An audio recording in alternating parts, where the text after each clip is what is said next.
Dr. Dennis Cross Blur Repair Cream. And it has glycerin, ceramide, and squalene. So this one, I use this AM and PM. So this is what it look like. I have nothing on my skin. So I'm going to apply the cream. So that's what it look like. It's creamy texture.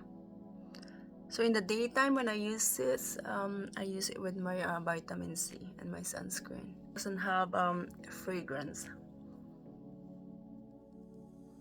My face hydrated, moisturized, and plump, and also smooth. Look at the texture.